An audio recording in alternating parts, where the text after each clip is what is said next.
ಗಾಜಿನ ಮನೆಯಲ್ಲಿದ್ಕೊಂಡು ಪಕ್ಕದ ಮನೆಗೆ ಕಲ್ಲೊಡಿಬಾರ್ದು ಅನ್ನೋ ಮಾತಿದೆ. ಇದು ರಾಜಕಾರಣಿಗಳಿಗೆ ಅಕ್ಷರಶಃ ಅಪ್ಲೈ ಆಗುತ್ತೆ. ಆದ್ರೆ ರಾಹುಲ್ ಗಾಂಧಿ ಒಬ್ಬರನ್ನು ಬಿಟ್ಟು, ಯಾಕಂದ್ರೆ ಅವ್ರು ಇದನ್ನ ಅರ್ಥನೇ ಮಾಡ್ಕೊಂಡಿಲ್ಲ. ಇನ್ನ ಅಪ್ಲೈ ಆಗೋದೆಲ್ಲಿಂದ ಬಂತು? ಮುಂಬೈಯಲ್ಲಿ 2008ರಲ್ಲಿ 24/11 ಅಟ್ಯಾಕ್ ಏನಾಯ್ತು? ಆಗ ಭಾರತ ಪಾಕಿಸ್ತಾನದ ವಿರುದ್ಧ ಈಗಿನ ರೀತಿ ಮೋದಿ ಮಾಡಿದ surgical strike, air strike, operation Sindoor ಯಾವ್ದಾದ್ರು ಒಂದನ್ನು ಮಾಡಿತ್ತಾ ಹೇಳಿ? ಮಾಡಿಲ್ಲ ಅಂದ್ರೆ ಯಾಕೆ ಮಾಡ್ಲಿಲ್ಲ? ಈಗ ಅದಕ್ಕೆ ಉತ್ತರ ಸಿಕ್ಕಿದೆ. ಕಾಂಗ್ರೆಸ್ನ ಸಂಪೂರ್ಣ ಬಂಡವಾಳ ಪಟಾ ಬಯಲಾಗೋಗಿದೆ. ಕೈ ನಾಯಕನೇ ಕಾಂಗ್ರೆಸ್ನ ಸಂಪೂರ್ಣ ಚರಿತ್ರೆನ ಬಿಚ್ಚಿಟ್ಬಿಟ್ಟಿದ್ದಾರೆ. ಆಗಿನ ಗೃಹ ಸಚಿವರಾಗಿದ್ದ ಪಿ ಚಿದಂಬರಂ ಅವರು. ಯಾವಾಗ ಪಿ ಚಿದಂಬರಂ ಅವರು ಈ ರಹಸ್ಯ ಬಿಚ್ಚಿಟ್ರೋ, ರಾಹುಲ್ ಗಾಂಧಿ ಅವರು ಸಂಪೂರ್ಣ ಬರ್ಬಾದಾಗೋಗಿದ್ದಾರೆ. ನಾನು ಹೇಳ್ತಾ ಇರೋದು ರಾಜಕೀಯವಾಗಿ. ಈಗ ಚಿದಂಬರಂ ಹೇಳಿರುವ ಈ ಮಾತೇನು ಹೊಸದಲ್ಲ.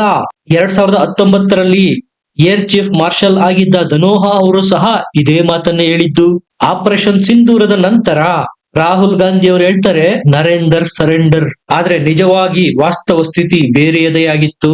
2008ರಲ್ಲಿ ಮುಂಬೈ ದಾಳಿಯ ನಂತರ ಅಕ್ಷರಶಃ ಅಮೆರಿಕಕ್ಕೆ ಸರೆಂಡರ್ ಆಗಿದ್ದು ಅಂದಿನ ಮನಮೋಹನ್ ಸಿಂಗ್ ಅವರ ಸರ್ಕಾರ. ಹಿಂದ್ಗಡೆಯಿಂದ ಸೋನಿಯಾ ಗಾಂಧಿ ಅವರು ಅಧಿಕಾರ ಚಲಾಯಿಸ್ತಾ ಇದ್ರು. ಇದರಲ್ಲಿ ಯಾವುದೇ ಗುಟ್ಟಿಲ್ಲ.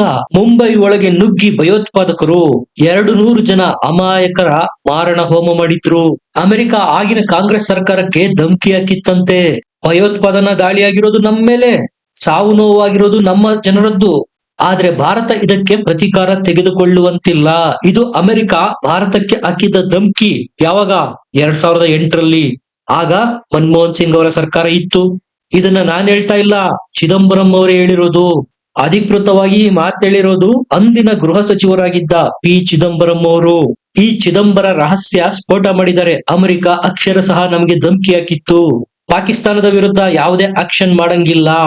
ಒಂದು ವೇಳೆ ಭಾರತ ಏನಾದ್ರೂ ಪಾಕಿಸ್ತಾನದ ವಿರುದ್ಧ 2008ರಲ್ಲಿ ಮಿಲಿಟರಿ ಆಕ್ಷನ್ ಮಾಡಿದ್ರೆ ಪರಿಣಾಮ ನೆಟ್ಟಗಿರಲ್ಲ ಅಂತಾನೆ ಧಮಕಿ ಹಾಕಿತ್ತು ಅಮೆರಿಕ ಭಾರತಕ್ಕೆ. ಇಂಥವ್ರು ಈಗ ಮೋದಿ ಸರೆಂಡರ್ ಅಂತಾರೆ.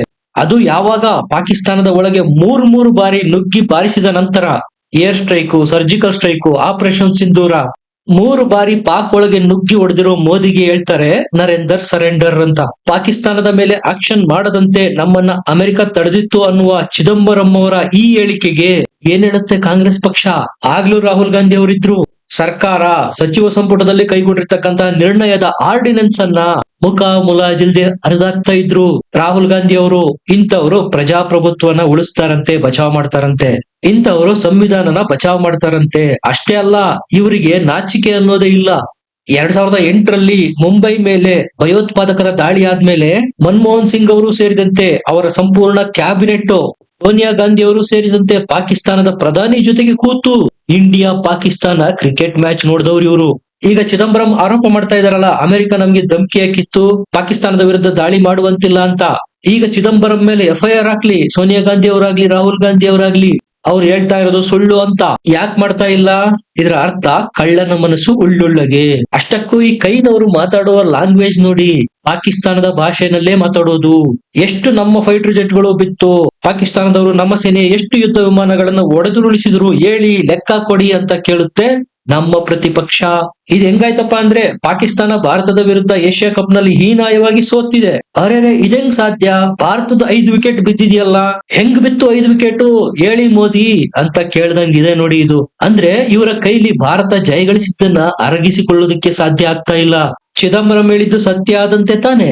2008ರಲ್ಲಿ ಕಾಂಗ್ರೆಸ್ ಸರ್ಕಾರ ಅಮೆರಿಕದ ಮುಂದೆ ಮಂಡಿಯೂರಿ ಶರಣಾಗಿತ್ತು ಅಂತಾನೆ ತಾನೆ. ಈ ಕಡೆ ಪಾಕಿಸ್ತಾನದ ವಿರುದ್ಧ ಆಕ್ಷನ್ ಮಾಡೋದನ್ನ ಮೋದಿ ನಿಲ್ಲಿಸ್ಲಿಲ್ಲ. 3 ಬಾರಿ ನುಗ್ಗಿ ಬಾರಿಸಿದ್ರು. ವಿಶ್ವ ಮಟ್ಟದಲ್ಲಿ ಎಂತಹುದ್ದೇ ಒತ್ತಡ ಬಂದ್ರು, ಬಗ್ಲಿಲ್ಲ ಜಗ್ಲಿಲ್ಲ. ನಾವು ಮೊದಲ ಬಾರಿ ಪಾಕಿಸ್ತಾನಕ್ಕೆ ಬಾರಿಸಿದಾಗ ಇದೇ ಕಾಂಗ್ರೆಸ್ ಪಕ್ಷ ಸಬೂತು ಕೊಡಿ ಅಂತು. 2ನೇ ಬಾರಿ ಆಪರೇಷನ್ ಮಾಡಿದಾಗ ಭಾರತ ಸಾಕ್ಷ್ಯ ಕೊಟ್ಟು ಹೇಳ್ತು ಹೊಡೆದಿದೀವಿ ನಾವು ಪಾಕಿಸ್ತಾನಕ್ಕೆ ಅಂತ. ಮೊನ್ನೆ ಆದಂತಹ ಆಪರೇಷನ್ ಸಿಂಧೂರದಲ್ಲಿ ಏನೆಲ್ಲ ಸಬೂತುಗಳು ಸಿಕ್ಕಿದೆ? ಕೊಡದೇ ಇರೋ ಸಬೂತ ಇಲ್ಲ. Satellite image, video images, photos ಯಾವ್ದು ಬೇಕು ಆಯ್ಕೆ ಮಾಡಿಕೊಳ್ಳಿ ಅಂತ ಕಾಂಗ್ರೆಸ್ಗೆ ಕೊಡ್ತು. ಸಬೂತುಗಳ ಸುರಿಮಳೆನೇ ಸುರಿಸ್ತು ಮೋದಿ ಸರ್ಕಾರ. ಇದ್ಯಾವುದನ್ನು ಅರಗಿಸಿಕೊಳ್ಳೋದಕ್ಕೆ ಸಾಧ್ಯ ಆಗ್ಲಿಲ್ಲ ಕಾಂಗ್ರೆಸ್ ಪಕ್ಷಕ್ಕೆ.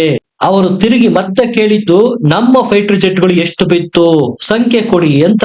ಇದು ನೋಡಿ ಇವರ ಅಸಲಿ ಮುಖ. ಇವರು ನಿಜಕ್ಕೂ ಭಾರತದ ಪರನ ಪಾಕಿಸ್ತಾನದ ಪರನ? ಜಸ್ಟ್ ರಿವೈಂಡ್ ಮಾಡ್ಕೊಳ್ಳಿ ನೀವು.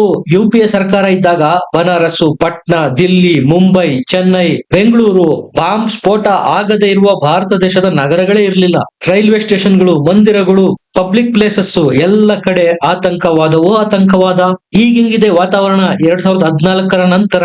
ಇಲ್ಲ 2008ರಲ್ಲಿ ನಾವು ಸಹ ಪಾಕಿಸ್ತಾನಕ್ಕೆ ಪಾಠ ಕಲಿಸೋದಿಕ್ಕೆ ಹೊರಟಿದ್ವಿ. ಅಮೆರಿಕ ನಮ್ಮನ್ನ ತಡೆದು ಬಿಡ್ತು. ಫಸ್ಟ್ ಆಫ್ ಆಲ್ ಕಾಂಗ್ರೆಸ್ನವ್ರು ಹೇಳೋ ರೀತಿ ಅಮೆರಿಕ ನಮ್ಮನ್ನ ತಡೆಯೋದಕ್ಕೆ ಅವ್ರ್ಯಾರು? ನಾವೇನವರ ಗುಲಾಮರ? ಖುದ್ದು ಏರ್ ಫೋರ್ಸ್ ರೆಡಿ ಆಗಿತ್ತು. ಒಂದು ಹುಕುಂ ಕೊಡಿ ಸಾಕು, ಪಾಕಿಸ್ತಾನನ ಉಡಾಯಿಸ್ಬಿಡ್ತೀವಿ, ನಮ್ಮ 200 ಜನ ಅಮಾಯಕರ ಬಲಿಗೆ ಸೇಡು ತೀರಿಸಿಕೊಳ್ಬೇಕಾಗಿದೆ ಅಂತ ಹಂಗಲಾಚಿ ಬೇಡ್ಕೊಳ್ತು ಸೇನೆ. ಆದ್ರೆ ಅಂದಿನ UPA ಸರ್ಕಾರ ಇದಕ್ಕೆ ಅವಕಾಶ ಮಾಡಿಕೊಡ್ತಾ?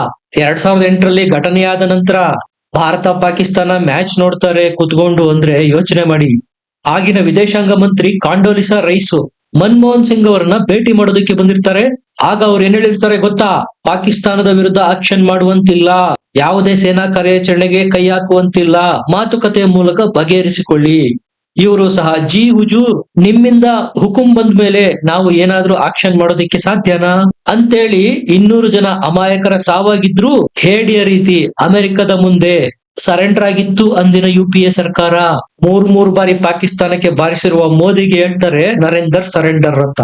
ಸಂಸತ್ ಮೇಲೂ ದಾಳಿಯಾಗಿತ್ತು, ದಿಲ್ಲಿಯಲ್ಲೂ ದಾಳಿಯಾಗಿತ್ತು, ಮುಂಬೈಯಲ್ಲೂ ದಾಳಿಯಾಗಿತ್ತು. ಆಗಿನ ವಾಯುಸೇನಾ ಮುಖ್ಯಸ್ಥರು ಹೇಳ್ತಾರೆ ಒಂದ್ ಅವಕಾಶ ಕೊಡಿ ನಮಗೆ ಪಾಕಿಸ್ತಾನಕ್ಕೆ ಬುದ್ಧಿ ಕಲ್ಸೋದಿಕ್ಕೆ ಅಂತ. ಆದ್ರೆ ಇವರು ಆರ್ಡರ್ ಕೊಡೋದೇ ಇಲ್ಲ. ಎಷ್ಟಿತ್ತು ನೋಡಿ ಪಾಕಿಸ್ತಾನದ ಪ್ರೇಮ. ಇಷ್ಟೊಂದು ಲವ್ ಯಾಕೆ? ಇನ್ನು ಒಂದು ಶಾಕಿಂಗ್ ಏನಪ್ಪಾ ಅಂದ್ರೆ, ಮುಂಬೈ ಅಟ್ಯಾಕ್ ಆದ ನಂತರ ಸಹ ಭಾರತ ಪಾಕಿಸ್ತಾನಕ್ಕೆ ಹಣಕಾಸಿನ ಸಹಾಯ ಮಾಡಿತ್ತು. 215 ಕೋಟಿ ರೂಪಾಯಿ ಹಣಕಾಸಿನ ಸಹಾಯ ಮಾಡಿತ್ತು. ಅಷ್ಟೇ ಅಲ್ಲ, 106 ಟನ್ ದವಸ ಧಾನ್ಯಗಳನ್ನ ಭಾರತದಿಂದ ಪಾಕಿಸ್ತಾನಕ್ಕೆ ಕೊಟ್ಟಿತ್ತು.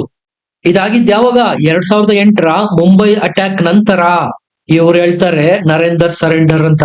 ಯಾರಾದ್ರೂ ಕೇಳಿದ್ರ 215 ಕೋಟಿ ರೂಪಾಯಿ ಹಣಕಾಸಿನ ನೆರವನ್ನ ಪಾಕಿಸ್ತಾನಕ್ಕೆ ಯಾಕೆ ಕೊಟ್ರಿ? 106 ಟನ್ ದವಸ ಧಾನ್ಯಗಳನ್ನ ಪಾಕಿಸ್ತಾನಕ್ಕೆ ಯಾಕೆ ಕೊಟ್ರಿ? ಇದು ಪಾಕಿಸ್ತಾನದ ಪ್ರೇಮವನ್ನು ತೋರಿಸುತ್ತೆ. ಹಾಗಾಗಿ ಇವರು ಸಹಜವಾಗಿ ಭಾರತ ಪಾಕಿಸ್ತಾನಕ್ಕೆ ಎಷ್ಟು ಲಾಸ್ ಮಾಡ್ತು ಅಂತ ಕೇಳಲ್ಲ, ಪಾಕಿಸ್ತಾನದಿಂದ ಭಾರತಕ್ಕೆ ಎಷ್ಟು ಲಾಸ್ ಆಗಿದೆ ಅಂತ ಕೇಳ್ತಾರೆ. ಇಲ್ಲೇ ಗೊತ್ತಾಗ್ಬಿಡುತ್ತೆ ಇವರ ಸೈಡ್ ಯಾವುದು. ಮೊನ್ನೆ ತಾನೇ ಕ್ರಿಕೆಟಿಗ ಶಾಹಿದ್ ಅಫ್ರಿದಿ ರಾಹುಲ್ ಗಾಂಧಿ ಅವರನ್ನ ಹೊಗಳಿದ್ದಾರೆ. ರಾಹುಲ್ ಗಾಂಧಿ ಅವರು ಏನಾದ್ರೂ ದೇಶದ ಪ್ರಧಾನಿ ಆದ್ರೆ ಪಾಕಿಸ್ತಾನದವರಿಗೆ ಹಾಲು ಕುಡಿದಷ್ಟಲ್ಲ, ಕಬ್ಬಿನ ಹಾಲು ಕುಡಿದಷ್ಟು ಸಂತೋಷ ಆಗ್ಬಿಡುತ್ತೆ.